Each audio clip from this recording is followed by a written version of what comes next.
سورہ حجر آیت نمبر 6۔ اعوذ باللہ من الشیطان الرجیم، بسم اللہ الرحمن الرحیم۔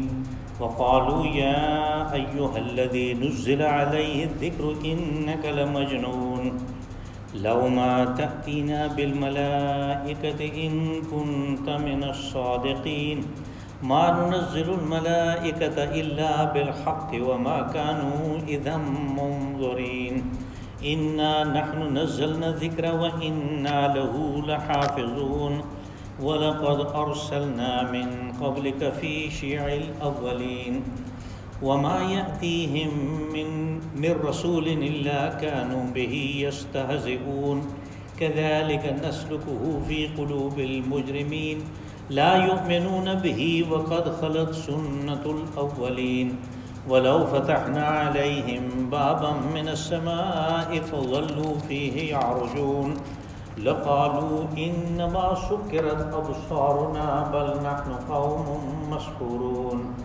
ولقد جعلنا في السماء بروجا وزيناها للناظرين وحفظناها من كل شيطان رجيم الا من استرق السمع فاتبعه شهاب مبين صدق الله العظيم۔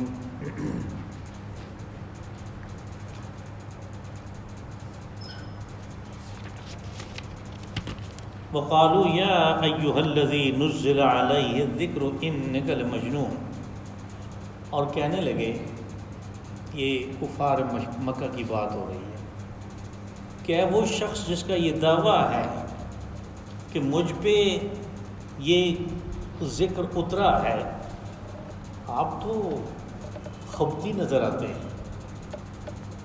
لو ما تأتینا بالملائکۃ ان کنت من الصادقین، ایسے کیوں نہیں ہوا کہ آپ وہ ملائکہ، وہ فرشتے ہمیں بھی دکھاتے جو یہ چیز لے کے آتے ہیں، اگر واقعی آپ سچے ہیں تو۔ ما ننزل الملائکۃ الا بالحق وما كانوا اذا منظرین،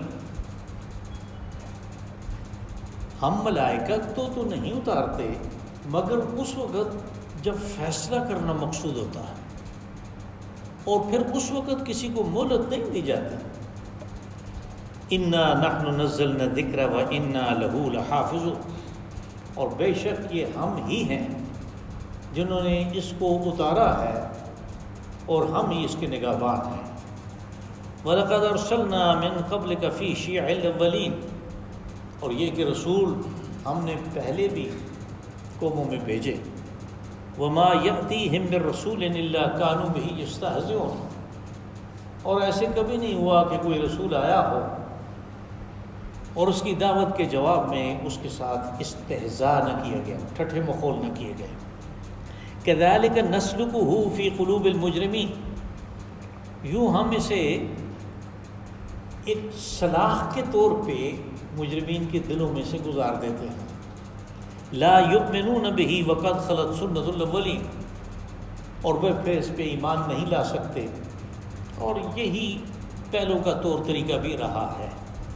وَلَوْ فَتَحْنَا عَلَيْهِمْ بَابًا مِّنَ السَّمَاءِ فَظَلُّوا فِيهِ يَعْرُجُونَ، اگر ہم آسمان کے دروازے کھول دیتے اور یہ اپنے آپ کو دیکھتے کہ اس میں چڑھے جا رہے ہیں،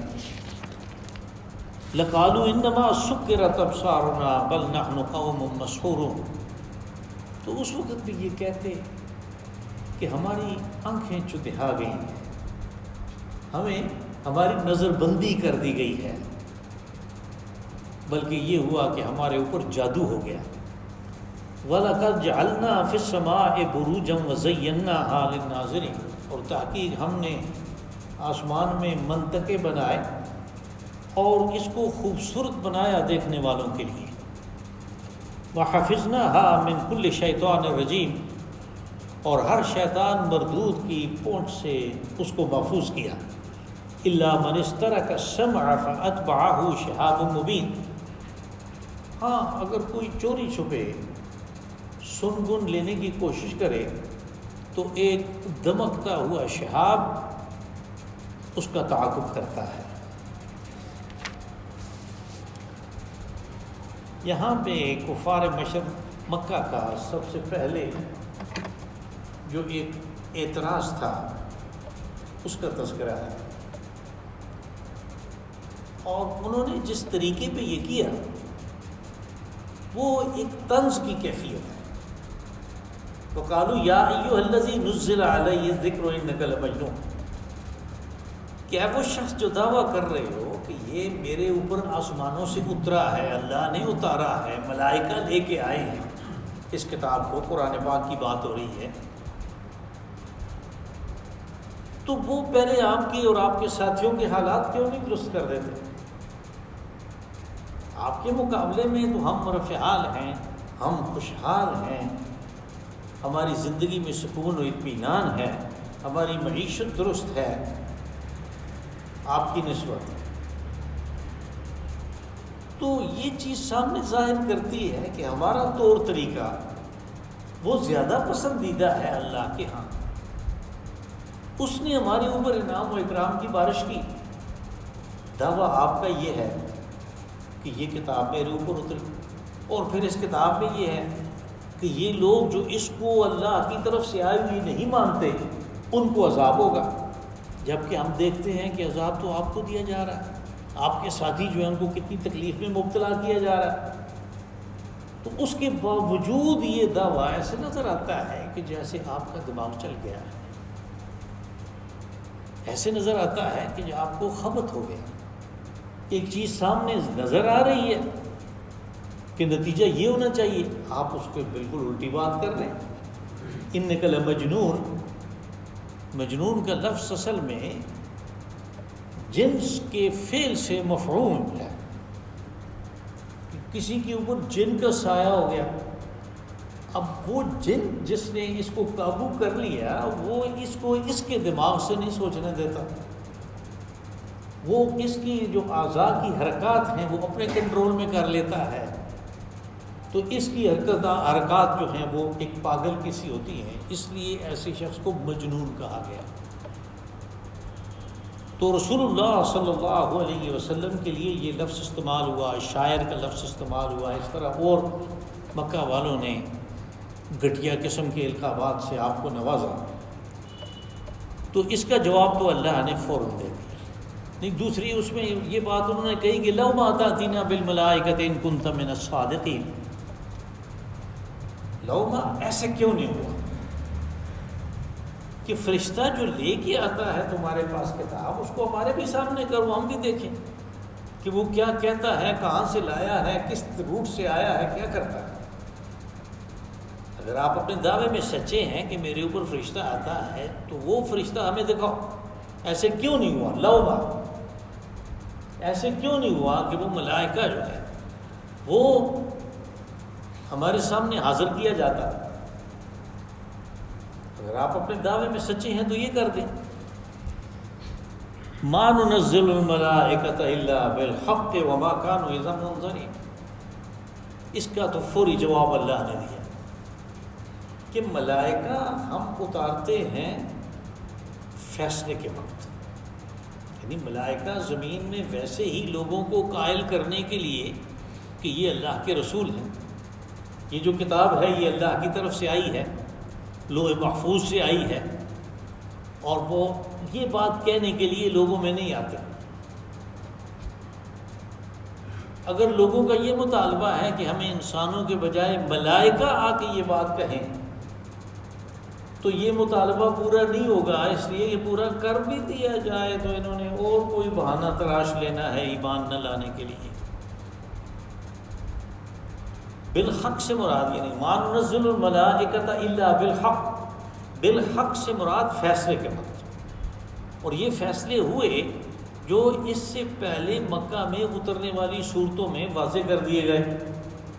قوموں کے ساتھ یہ معاملہ ہوا کہ فیصلے کے وقت فرشتے آئے، ہم پڑھ آئے ہیں سورہ ہود میں کہ ملائکہ آئے حضرت ابراہیم علیہ السلام کے پاس انسانی شکل میں،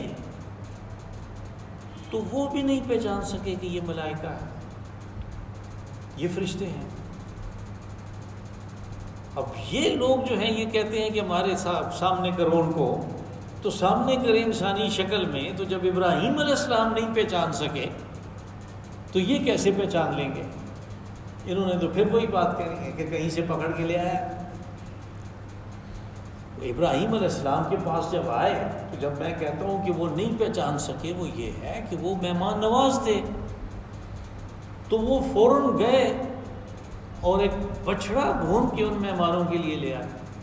وَجَاءَ بِعِجْلٍ سَمِينٍ، وہ روسٹ کر کے بچڑا لے آئے کہ میرے مہمان آئے ہیں تو میں ان کو کچھ کھلاؤں۔ وہ تو ملائکہ ہیں، انہوں نے تو نہیں کھایا، ہاتھ نہیں بڑھایا، تو یہ خوفزدہ ہو گئے کہ یہ پتہ نہیں کون لوگ ہیں جو میرا نمک نہیں کھا رہے، تو کہیں یہ مجھے کوئی نقصان نہ پہنچائے۔ تو انہوں نے بانپ لیا، انہوں نے کہا کہ ہم فرشتے ہیں، ایک فیصلے کے ساتھ آئے ہیں بالحق، اور وہ فیصلہ یہ ہے کہ جو قوم لوط ہے ان کو عذاب دینا ہے۔ اب وہ اتنا خوفناک اور اتنا کریہ المنظر وہ عذاب تھا کہ جس نے اس قوم کا نام و نشان مٹا کے رکھ دیا۔ یعنی پہلے ملائکہ نے ان چاروں بستیوں کو اٹھایا اپنے پروں کے اوپر، پھر الٹا پٹخ دیا۔ قرآن پاک میں دوسری جگہ کہا والمؤتفقات، وہ بستیاں جن کو الٹا دیا گیا، الٹا پٹخ دیا۔ اب اتنا بڑا ماس جو ہے، اتنی بڑی کمیت جو ہے، وہ اٹھائیں اوپر سینکڑوں فٹ اور پھر اس کو نیچے الٹا کر کے پٹخیں، تو زمین کا کیا حشر ہوگا جو جان۔ اور وہ زمین جو تھی وہ اصل میں وہ جگہ تھی جس کو بحر مردار کہتے ہیں، یہ چھوٹا سا تھا۔ اس کے جنوب میں وہ بستیاں آباد تھیں، سدوم اور عامورہ، اور دو چھوٹی بستیاں تھیں، چار تھیں۔ تو وہ زمین میں جب دھنس گئی تو بحر مردار کا وہ ڈیڈ سی کا پانی جو ہے وہ اس جگہ کو کے اوپر بھی پھیل گیا، اور یہ بڑی جھیل بن گئی ڈیڈ سی۔ اور پھر ایسے ہی نہیں چھوڑ دیا گیا، جب تک پانی آتا رہا ان کے اوپر وہ پتھروں کی بارش ہوتی رہی۔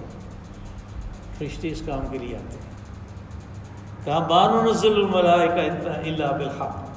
پھر یہ ہوتا ہے کہ تم کہو کہ فرشتے آگے ہیں، واقعی ہم نے دیکھ لیے ہیں، اب ہم ایمان لاتے ہیں۔ کہا اس وقت ایمان کی مہلت ہی نہیں دی جاتی، اس وقت ایمان لانے کی کسی کو مہلت نہیں دی جاتی، یہاں تک کہ فرعون نے بھی جب موت کو سامنے دیکھا تو کہا کہ میں موسیٰ اور ہارون کے رب پہ ایمان لاتا ہوں، وہ ایمان اس کا قبول نہیں ہوا، اس لیے کہ اس کے سامنے اس موت سے پہلے سینکڑوں دلیلیں رکھی، حضرت موسیٰ علیہ السلام نے اسے تسلیم نہیں کیا۔ تو اس دنیا میں اصل امتحان یہ ہے کہ ان نشانات کو دیکھ کے، اللہ کی صفات کو دیکھ کے، جو اس نے یعنی اپنی جو قدرت کے شاہکار بنائے ہیں زمین میں اور آسمانوں میں، ان کو دیکھ کے آدمی ایمان لائے، یہ مطلوب ہے۔ اپنے شعور کو استعمال کر کے ایمان لائے، سنا سنایا نہیں کہ چونکہ ہم نے سن لیا کہ یہ ایسے ہے، اللہ ایک ہے، محمد صلی اللہ علیہ وسلم اس کے رسول ہیں، تو ہمارے باپ دادا یہ کہتے تھے ہم بھی یہ کہتے ہیں، نہیں یہ نہیں۔ اس کو خود اپنے شعور سے یہ سمجھے کہ یہ بہترین عقیدہ ہے اور یہ بہترین طرز زندگی ہے جو قرآن نے دیا ہے، اور یہ اللہ کی طرف سے آیا ہے جس اللہ نے مجھے بنایا ہے، اس لیے میں اس پہ چلوں گا۔ وہ شعوری سطح پہ چاہیے۔ جب شعوری سطح گزر گئی، ملائکہ سامنے آ گئے، عذاب سامنے نظر آ گیا، موت سامنے نظر آ گئی، اذا منذرین، پھر ان کو مہلت نہیں دی جاتی، پھر اس کام کی مہلت نہیں ہوتی ہے کہ اب ایمان لائیں۔ انا نحن نزلنا الذکر وانا له لحافظون۔ کہا قرآن پاک کے بارے میں یہ کہنا کہ یہ اس نے اپنے پاس سے گڑھ لیا ہے، کوئی جن اس کو سکھا جاتا ہے، کوئی ایسے شاعر ہے وہ اس کو بتا جاتے ہیں، یہ اس سوال کا جواب ہے۔ کہا کہ ہم ہی نے اس کو اتارا۔ اس میں فقرہ جو ہے، یہ جو جملہ ہے عربی زبان کا، اس میں حسر در حسر کا مضمون ہے۔ یعنی اس میں یہ چیز ہے کہ تم اس کے بارے میں کسی قسم کا یہ دعویٰ مت کرو کہ یہ اللہ کے سوا کسی نے اتارا ہے، ہم ہی ہیں صرف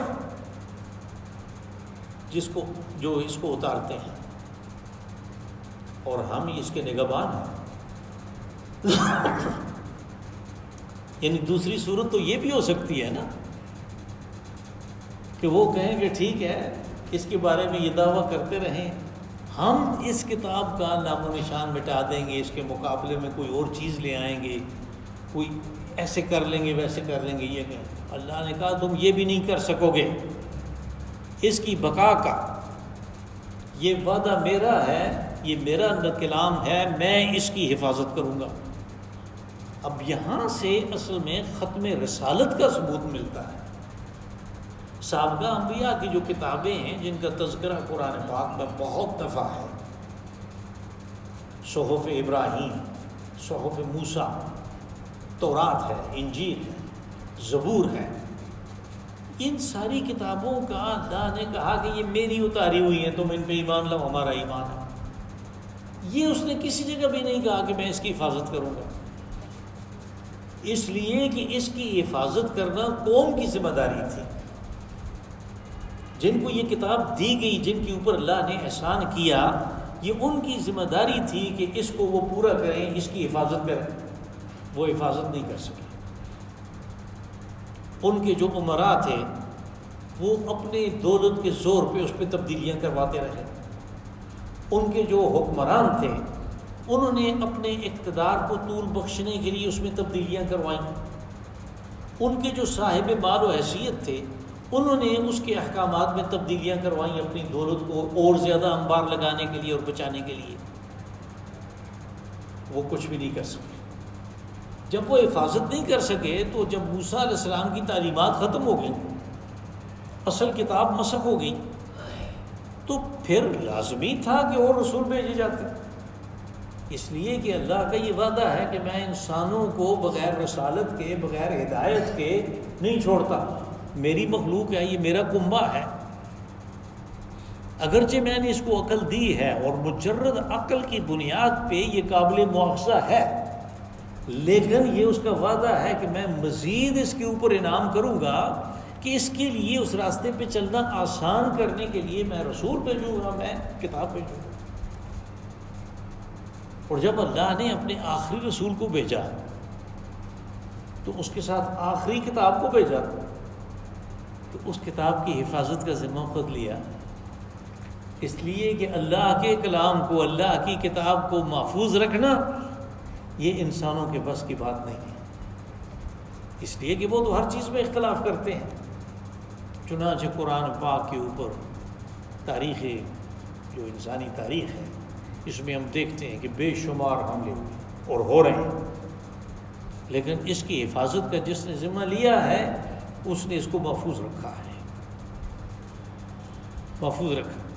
اب یہ ہے کہ دھوکہ دہی تو کی جا سکتی ہے کہ ایک آدمی ناواقف ہے، وہ قرآن پاک کو نہیں جانتا، اگر اس نے پڑھا بھی ہے تو صرف ثواب کے لیے پڑھا ہے، اس کو دھوکہ تو دیا جا سکتا ہے کہ کوئی اور چیز اس کے اندر منفی جمع کر کے اس کو کہے کہ یہ قرآن پاک ہے، کوئی ترجمہ غلط سلط کر کے اس کے سامنے رکھ دیا جائے، لیکن قرآن کے متن کو وہ دنیا سے غائب نہیں کر سکتا، اس کو غیر محفوظ نہیں بنا سکتا، اس لیے کہ یہ اللہ کی حفاظت میں ہے۔ وَلَقَدْ أَرْسَلْنَا مِن قَبْلِكَ فِي شِيَعِ الْأَوَّلِينَ۔ اب یہاں سے دو تین آیات جو ہیں وہ رسول اللہ صلی اللہ علیہ وسلم کی تسلی کے لیے اتر رہی ہیں، صحابہ کرام کی تسلی کے لیے، اس لیے کہ معاملہ ایسا ہے کہ آپ کسی کو کہیں مجنون تو کتنا دل برداشتہ ہوگا کہ میں چیز کیا پیش کر رہا ہوں اور یہ کیا کر رہا ہوں، یعنی کتنا وہ دل گرفتہ ہوگا۔ ظاہر ہے اس قسم کے القابات کی وجہ سے صحابہ کرام اور رسول اللہ صلی اللہ علیہ وسلم بھی بہت دل گرفتہ ہوتے تھے۔ اب ان کی تسلی کے لیے کہ ان کے سامنے تو ایک مشن ہے، ان کے سامنے تو ایک کام ہے، وہ انہوں نے کرنا ہے جو کہ دل گرفتگی کے ساتھ نہیں ہو سکتا، پس ان کی تسلی کے لیے یہ کہا کہ وَلَقَدْ أَرْسَلْنَا مِن قَبْلِكَ فِي شِيَعِ الْأَوَّلِينَ، کہ تمہاری طرح، آپ کی طرح ہم نے رسول پہلی قوموں میں بھی بھیجے. یعنی یہ کوئی بالکل دنیا والوں کے ساتھ انوکھا تجربہ نہیں کیا جا رہا، اس سے پہلے بھی یہ کام ہوتا رہا. اور مکی صورتوں میں یہ بات تفصیل سے آئی. اللہ پاک نے حضرت نوح علیہ السلام کو بھیجا، حضرت ابراہیم علیہ السلام کو بھیجا، حضرت لوط علیہ السلام کو بھیجا، حضرت موسیٰ علیہ السلام آئے، حضرت عیسیٰ علیہ السلام آئے. اور پھر ان کے ساتھ کیا کیا ہوا، یہ واقعات قرآن پاک میں پہلے ہی آ گئے. یہاں صرف اس بات کا حوالہ دیا، ایک ریفرنس دیا کہ پہلی قوموں میں ہم نے رسول بھیجے. وما یأتیہم من رسول الا کانوا بہ یستہزئون. ایسے کبھی نہیں ہوا کہ رسول آئے اور اس کی دعوت کے جواب میں رد عمل کے طور پہ وہ لوگ اس کے ساتھ ٹھٹھے مخول نہ گئے. یہ ایک ہمیشہ سے قومیں کرتی رہی ہیں، آپ کی قوم بھی یہی کر رہی ہے. جب آپ کو یہ مجنون کہتے ہیں تو اصل میں یہ اپنے جو سابقہ پیش رو ہیں، جو پہلی قومیں گزری ہیں، ان کا جو طور طریقہ تھا اس کے مطابق چل رہے ہیں. اور انہیں پتہ ہونا چاہیے کہ ان قوموں کا پھر انجام کیا ہوا. جب ان کا وہ انجام ہوا اس استہزاء کے نتیجے کے طور پہ، تو ان کا بھی یہی ہوگا. اس لیے کہ یہ بار بار اللہ نے واضح کیا کہ میرے قانون میں کوئی تبدیلی نہیں ہوتی. جو قوموں کے اور افراد کے بارے میں اللہ نے جو قانون بنا رکھا ہے کہ یہ ان کے عروج و زوال کی داستان ہوگی، اس میں اس نے کہا کہ وَلَن تَجِدَ لِسُنَّتِ اللَّهِ تَبْدِيلًا. اللہ کے قانون میں، اس کی سنت میں آپ کو ہرگز کوئی تبدیلی نظر نہیں آئے گی. وَلَن تَجِدَ لِسُنَّتِ اللَّهِ تَحْوِيلًا. اور یہ کہ آپ اس قانون کی زد میں آنے سے اپنے آپ کو بچا بھی نہیں سکتے کہ دوسرا نہ کوئی راستہ اختیار کر لیں. تحویلا، بائی پاس. آپ عرب ملکوں میں جائیں تو اگر کسی سڑک پہ کام ہو رہا ہے تو وہاں پہ بورڈ لگا ہوتا ہے تحویلا، اور اشارہ لگا ہوتا ہے. تحویلا سے مراد یعنی بائی پاس، اس کو یہاں سے چھوڑ دیں، آپ یہ بند ہے، ادھر سے چلے جائیں. تو اللہ کے قانون کو کہ اس نے قانون بنایا کہ ایسے لوگوں کو میں عذاب میں مبتلا کروں گا اس دنیا میں بھی اور بعد میں بھی، تو دنیا کا عذاب ایسا ہے کہ اس سے وہ کوئی بائی پاس اپنے لیے نہیں بنا سکتے، کوئی بچنے کا طریقہ نہیں نکال سکتے. اگر ان کے لیے یہ قانون تھا تو ان کے لیے بھی یہی قانون ہے. وہ استہزاء کرتے تھے، ہم نے واضح کیا واقعات میں، رسولوں کے واقعات میں. ان کو پتہ ہونا چاہیے کہ اس کا کیا نتیجہ ہوا. وَكَذَلِكَ نَسْلُكُهُ فِي قُلُوبِ الْمُجْرِمِينَ. سلک یسلک کہتے ہیں آر پار کر دینے کو، کہتے ہیں نا تیر ترازو ہو گیا. یہ جو استہزاء ہے یہ اس کے لیے، یعنی نسلکہ، ہم اس کو ان کے دلوں کے اندر سے گزار دیتے ہیں جیسے گرم سلاخ گزرتی ہے. یہ کیا چیز ہے؟ اس کی جو ضمیر ہے نسلکہ، اس کو ہم گزار دیتے استہزاء کو. یعنی وہ واپس ان کے اوپر اس کا جو عمل ہے وہ ایسے ہوتا ہے جیسے کوئی گرم سلاخ دل کے اندر سے، سینے کے اندر سے گزر جائے. کہ مجرمین کے ساتھ ان کے استہزاء کا جواب ہم یہ دیتے ہیں کہ وہ استہزاء ان کے لیے ایک گرم سلاخ بن جاتی ہے جو ان کے سینوں میں سے گزرتی ہے. لا یؤمنون بہ وقد خلت سنت الاولین. کا پھر اس کا نتیجہ یہ نکلتا ہے کہ یہ اللہ کی کتاب پہ ایمان نہیں لا سکتے. اور یہی قانون پچھلی قوموں میں رہا ہے. جنہوں نے استہزاء کیا ان کو ایمان دینے کی، ٹھٹھے ماحول کی وجہ سے ایمان دینے کی جو توفیق تھی وہ اللہ نے سلب کر دی. وہ توفیق نہیں ہوتی ان کے پاس. وَلَوْ فَتَحْنَا عَلَيْهِمْ بَابًا مِّنَ السَّمَاءِ فَظَلُّوا فِيهِ يَعْرُجُونَ. کہا یہ تو کہتے ہیں کہ فرشتہ کیوں نہیں آتا. فرشتے کو تو چھوڑو، وہ تو رہا درکنار. اگر ہم آسمان میں کوئی دروازہ کھول دیتے اور ان کو طاقت دیتے، یہ چڑھتے جاتے اس میں، مسلسل وہاں سے نکلتے جاتے، چڑھتے جاتے اوپر. لقالوا سکرت ابصارنا انما سکرت ابصارنا. پھر بھی انہوں نے یہی کہنا تھا کہ یہ ہمارے ساتھ کوئی ایسا چکر ہو گیا کہ ہماری آنکھیں چندہا دی گئیں، ہماری نظریں چندہا گئیں، ہماری نظر بندی کر دی گئی۔ سکرت، سکارا، یہ کہتے ہیں جب کسی کو زبردست نشہ چڑھ جائے تو وہ اپنے آپ میں اپنے ہوش میں نہیں رہتا، اس کو کیا پتہ ہی نہیں ہوتا کہ میں کیا کہہ رہا ہوں، میں کیا کر رہا ہوں۔ یہ شخص جو ہے اس کو سکارا کہتے ہیں۔ وہ دوسری جگہ قرآن پاک میں ہے کہ لا تقربوا الصلاۃ وانتم سکارا، کہ جب تم نشے کی حالت میں ہو تو نماز کے لیے مت آؤ۔ یہ ابتدائی حکم تھا ان لوگوں کے لیے جو شراب کے رسیا تھے۔ جب مسلمان ہو گئے اور ابھی شراب حرام نہیں ہوئی تھی تو وہ اس حالت میں بھی نماز کے لیے آتے تھے۔ تو پھر پہلا حکم یہ آیا اس کے بارے میں کہ شراب کی نشے کی حالت میں تم نماز کو مت آؤ۔ تو وہ سکارا جو ہے وہ نشے کی حالت ہے۔ اور دوسری جگہ یہ بات بھی کہی کہ قیامت کی ہولناک گھڑی ایسی ہے کہ لوگ بالکل سکارا، ان زلزلۃ الساعۃ شیء عظیم یوم ترونها تذهل كل مرضعة عما ارضعت وتضع كل ذات حمل حملها وترى الناس سکارا وما هم بسکارا۔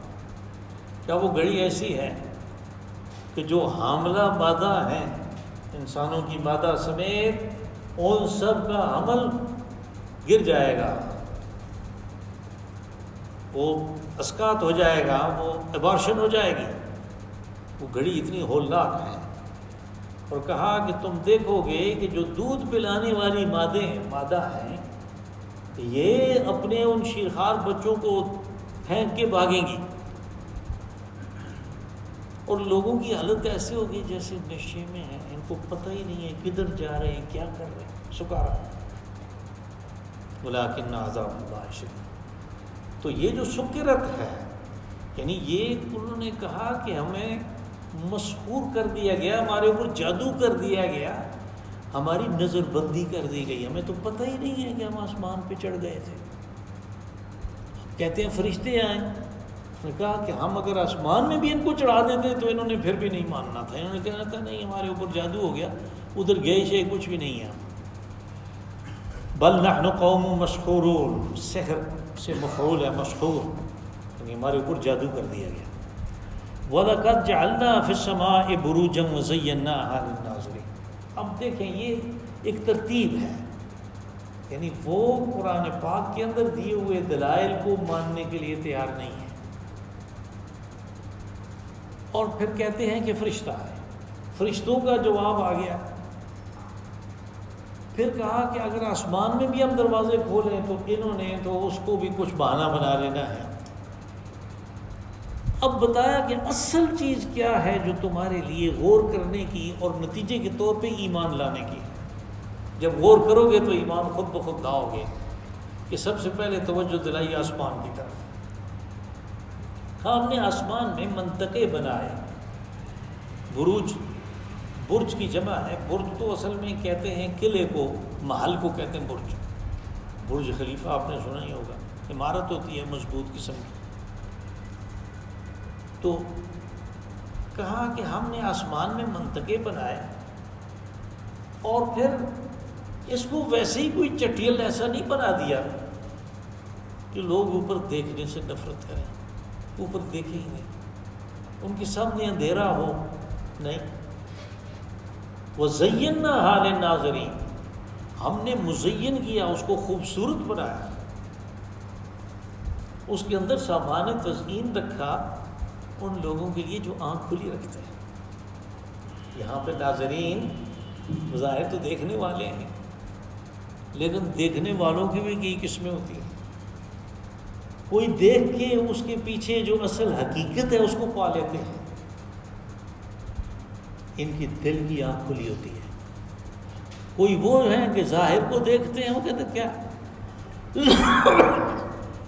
اس میں کیا ہے؟ اب یہ کہ یہ کس طرح بن گیا، بغیر کسی خالق کے کس طرح وجود میں آ گیا یہ سارا کچھ، اس چیز کے اوپر ان کی توجہ نہیں جاتی۔ کہا کہ ہم نے اسے کھلی آنکھ رکھنے والوں کے لیے خوبصورت بنایا ہے، اور یاد رکھیں کوئی چیز خوبصورت اس وقت ہوتی ہے یا ہمیں خوبصورت اس وقت نظر آتی ہے جب ہم اس کو اس نظر سے دیکھتے ہیں جس میں ایمان بھی ہے، اور یہ دل کی آنکھ کھلی رکھے کے بغیر نہیں ہوتا۔ ظاہر کی آنکھ سے نہ تماشا کرے کوئی، وہ دیکھنا تو دیدہ دل وا کرے گا۔ اور قرآن پاک میں بھی یہ بات آئی سورہ حج میں آگے کہ فَإِنَّهَا لَا تَعْمَى الْأَبْصَارُ وَلَكِنْ تَعْمَى الْقُلُوبُ الَّتِي فِي الصُّدُورِ، کہ ان کی آنکھیں اندھی نہیں ہیں، یہ دیکھتے ہیں، ان کے دل کے اندر کی آنکھیں جو ہیں وہ اندھی ہیں، جو سینے کے اندر ہیں، یہ اندھی ہیں۔ کہ للناظرین، جو آنکھ کھلی رکھتے ہیں ان کے لیے اس میں خوبصورتی ہے، اس میں روشنی ہے، اس میں کیا کچھ نہیں ہے، تو اس کے اوپر غور کریں۔ وَحَفِظْنَاهَا مِنْ كُلِّ شَيْطَانٍ الرَّجِيمٍ، اور کہا کہ ہم نے اس کو محفوظ بنایا ہر اس شیطان سے جو مردود ہے۔ یہاں پہ شیطان کی صفت رجیم استعمال ہوئی، رجم سے ہے، فعیل کا صیغہ۔ رجم کہتے ہیں سنسار کرنے کو، پتھر مار مار کے مارنے کو، تو یہ رجیم ہے، ملعون ہے اور مردود ہے، اس کو یعنی رد کیا گیا، اس کے اوپر لعنت کر دی گئی۔ اب شیطان، جیسا کہ پہلے یہ بات گزر چکی 8ویں پارے میں دوسری آیت ہے کہ یہ علیحدہ مخلوق نہیں ہے، یہ انسانوں اور جنوں کے اندر سے ہوتے ہیں۔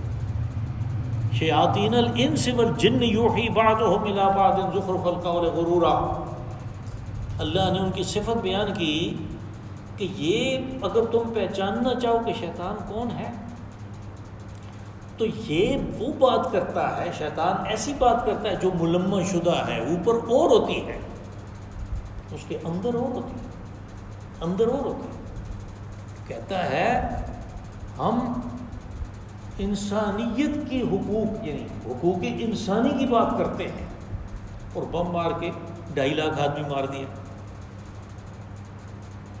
یعنی ادھر شادی ہو رہی ہے اس کے اوپر بمباری کر دی، انسانی حقوق کی پاسداری ہو رہی ہے، ہم سب سے بڑے انسانی حقوق کے علمبردار، ہمارے ہاتھ میں جھنڈا انسانی حقوق کا۔ ادھر عراق میں 6 لاکھ آدمی مار دیے، شام والوں کا کیا کر دیا، لیبیا والوں کو کیا ہوا، اور افغانستان میں تو ہمارے سامنے ہے۔ ابھی تک وہی بکواس کیے جا رہے ہیں کہ ہم انسانی حقوق کے سب سے بڑے علمبردار ہیں۔ انسانی حقوق اس طرح پورے ہوتے ہیں، انسانی حقوق کی ادائیگی یہ ہے کہ تم انسانی حقوق کے خلاف چل رہے ہو، اس لیے ہم تمہیں تسلیم نہیں کرتے، اور یہ ہے ملمح شدہ بات، یعنی اوپر کیا کہا اندر اس کے کیا ہے، تو اندر کو دیکھنا پڑے۔ زخرف القول غرورا، دھوکے کے لیے اس کو ملمح شدہ بات کرتے ہیں۔ دوسرے شیطان جنوں میں سے ہوتے ہیں، تو کہا کہ یہ بالکل کل کا جو لفظ ہے اس کی وجہ سے مجھے یہ کہنا پڑا کہ انسانوں میں سے بھی ہیں اور شیطانوں میں، کل شیطان، تو وہ ہر قسم کے جو شیطان ہیں کہا ان کو ہم ان حدود میں نہیں آنے دیتے جو ہم نے محفوظ بنائی۔ الا من استرک السمع فاتبعه شهاب مبین، ہاں اگر کوئی سن لینے کے لیے کہ کیا ہونے والا ہے، ملائکہ کو کل کے لیے کیا احکامات دیے جا رہے ہیں، اگر کوئی اس طرف جانے کی کوشش کرتا ہے تو فَأَتْبَعَهُ شِهَابٌ مُبِينٌ، تو اس کو ایک دمکتا ہوا شعلہ جو ہے، مبین ہوگا دمکتا ہوا چمکتا ہوا جو نظر آئے، اور شہاب اس کا تعاقب کرتا ہے، اس کے اتباع میں، یعنی اس کا تعاقب کرتا ہے، اس کو وہ گویا سزا کے طور پہ، میزائل کے طور پہ اس کے اوپر چھوڑ دیا جاتا ہے۔ ہمارے چونکہ جو اس قسم کے مضامین کو جو اسٹڈی کرتے ہیں انہوں نے کہا کہ یہ جو ٹوٹنے والے ستارے ہیں یہ شہاب ہیں۔ اب سائنس والے یا یہ لوگ مطالعہ کرنے والے جو بھی کہتے رہیں، اصل حقیقت وہی ہے ان چیزوں کی جو اللہ نے بیان کی ہے، اگر اس کا کچھ حصہ ہماری سمجھ میں آ گیا تو وہی ہے۔ اس لیے کہ یہ وہ مقامات ہیں، یہ وہ جگہیں ہیں، یہ وہ مقاصد ہیں جن کے لیے یہ بنایا گیا کہ جن کا تک انسانی حدود، انسانی عقل جو ہے ان کی حدود کو ابھی نہیں پا سکی۔ اللہم صلی وسلم وبارک وانعم علی عبدک ورسولک ونبیک